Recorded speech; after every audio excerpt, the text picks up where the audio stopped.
Hello everyone, welcome back to Manasu Kannada vlogs. ಕಾಮಿಕ ಏಕಾದಶಿಯ ವ್ರತವು ಆಷಾಢ ಮಾಸದ ಕೊನೆಯ ಏಕಾದಶಿಯಾಗಿರುತ್ತದೆ.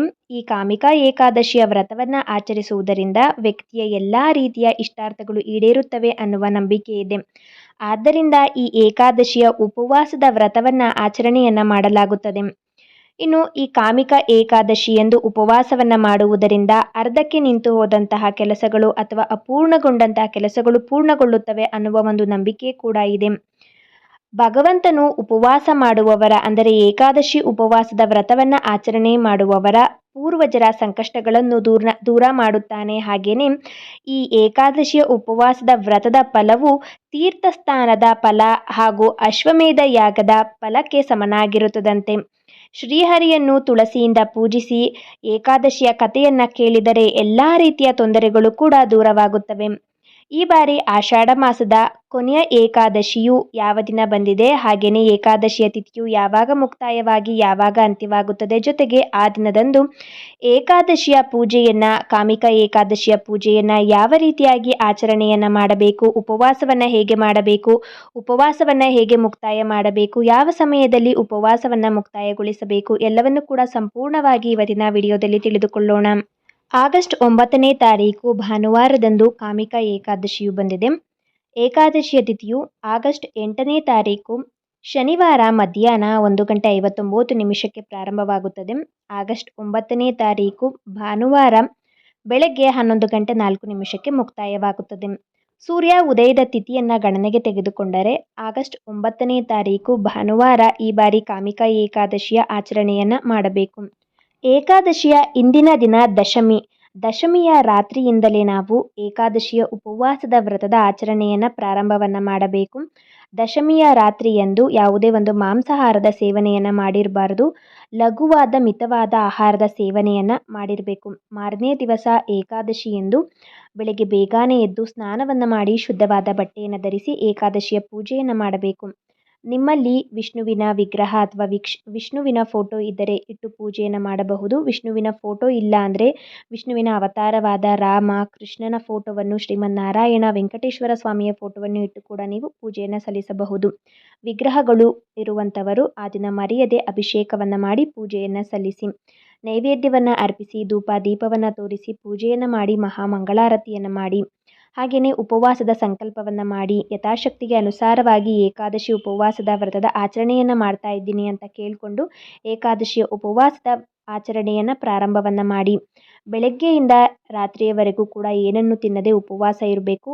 ಅನಾರೋಗ್ಯವಂತರು ಅಥವಾ ಅಶಕ್ತರು ಆಗ್ತಾ ಇಲ್ಲ ಅಂತ ಅನ್ನುವವರು ಹಾಲು ಮತ್ತು ಹಣ್ಣುಗಳ ಸೇವನೆಯನ್ನು ಮಾಡಬಹುದು. ಅದನ್ನು ಬಿಟ್ಟು ಈರುಳ್ಳಿ, ಬೆಳ್ಳುಳ್ಳಿ, ಬೇಯಿಸಿರುವಂಥ ಆಹಾರದ ಸೇವನೆಯನ್ನು ಮಾಡಬಾರ್ದು. ಸೊಪ್ಪುಗಳು, ಕಾಳುಗಳು, ಉದ್ದಿನ ಕಾಳು, ಮೊಸರು, ಈ ರೀತಿಯಾದ ಉಪ್ಪು, ಖಾರ, ಈ ರೀತಿಯಾದ ಯಾವುದೇ ಒಂದು ಆಹಾರದ ಸೇವನೆಯನ್ನು ಮಾಡಬಾರ್ದು. ಆಗಲ್ಲ ಅಂತ ಅನ್ನುವವರು ದೇವರ ಪ್ರಾರ್ಥನೆಗೆ ಶಕ್ತಿ ಬೇಕು ಅನ್ನುವ ಕಾರಣಕ್ಕಾಗಿ ಹಾಲು, ಹಣ್ಣು ಮತ್ತು ನೀರಿನ ಸೇವನೆಯನ್ನು ಮಾಡಬಹುದು. ಕಟ್ಟುನಿಟ್ಟಾಗಿ ಏಕಾದಶಿಯ ವ್ರತದ ಆಚರಣೆಯನ್ನು ಮಾಡಬೇಕು. ಅದರಲ್ಲೂ ಯಾವುದೇ ಕಾರಣಕ್ಕೂ ಅನ್ನದ ಸೇವನೆಯನ್ನು ಮಾಡಬಾರ್ದು. ಏಕಾದಶಿ ಎಂದು ಅನ್ನದ ಸೇವನೆ ನಿಷಿದ್ಧ. ಹಾಗೆಯೇ ಅನ್ನದ ನೈವೇದ್ಯವನ್ನು ಕೂಡ ಭಗವಂತನಾದ ವಿಷ್ಣುವಿಗೆ ಆ ದಿನ ಸಮರ್ಪಣೆಯನ್ನು ಮಾಡಬಾರದು.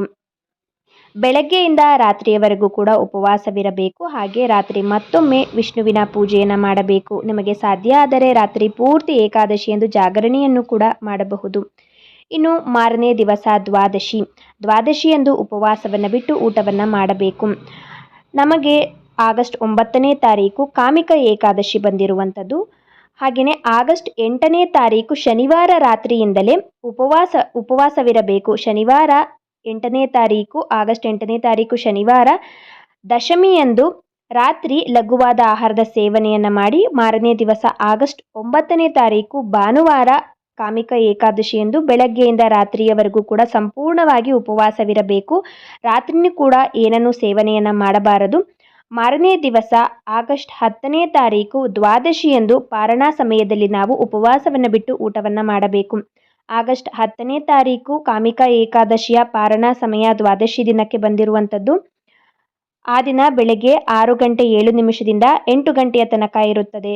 ಆಗಸ್ಟ್ 10ನೇ ತಾರೀಕು ಸೋಮವಾರ ಬೆಳಗ್ಗೆ 6:07 8 ಗಂಟೆಯ ಒಳಗೆ ನಾವು ಭಗವಂತನಾದ ವಿಷ್ಣುವಿಗೆ ಮತ್ತೊಮ್ಮೆ ಪೂಜೆಯನ್ನು ಸಲ್ಲಿಸಿ ನೈವೇದ್ಯವನ್ನು ಅರ್ಪಿಸಿ ನಾವು ಉಪವಾಸವನ್ನು ಬಿಟ್ಟು ಊಟದ ಸೇವನೆಯನ್ನು ಮಾಡಬೇಕು. ಅಂದರೆ ಉಪವಾಸವನ್ನು ಮುಕ್ತಾಯವನ್ನು ಮಾಡಬೇಕು ಆ ಸಮಯದಲ್ಲಿ. ಅದನ್ನೇ ಪಾರಣ ಸಮಯ ಅಂತ ಕರೆಯುವಂಥದ್ದು. ಇನ್ನು ಆ ಇಷ್ಟು ದಿನ ಪೂರ್ತಿಯಾಗಿ ಏಕಾದಶಿಯಂದು ಪೂರ್ತಿ ಉಪವಾಸವಿದ್ದು ದ್ವಾದಶಿಯಂದು ಬೆಳಗ್ಗೆ ನಮಗೆ ಊಟವನ್ನು ಮಾಡೋದಕ್ಕೆ ಆಗೋದಿಲ್ಲ, ಅಷ್ಟು ಶಕ್ತಿ ಇಲ್ಲ ಅಂತ ಅನ್ನುವವರು ನೀವು ಏಕಾದಶಿಯಂದು ರಾತ್ರಿ ಸಮಯದಲ್ಲಿ ಒಂದು ಹೊತ್ತಿನ ಆಹಾರದ ಸೇವನೆಯನ್ನು ಮಾಡಿ ಕೂಡ ಏಕಾದಶಿ ವ್ರತದ ಆಚರಣೆಯನ್ನು ಮಾಡ್ಬೋದು.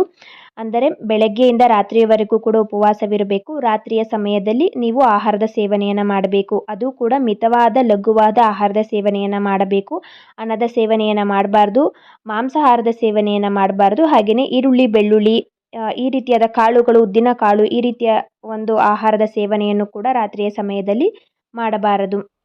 ಈ ನನ್ನ ವಿಡಿಯೋ ನಿಮ್ಗೇನಾದರೂ ಇಷ್ಟ ಆಗಿದ್ರೆ ಮನಸ್ಸು ಕನ್ನಡ ವ್ಲಾಗ್ಸ್ ಚಾನಲ್ಗೆ ಸಬ್ಸ್ಕ್ರೈಬ್ ಮಾಡಿಕೊಳ್ಳಿ.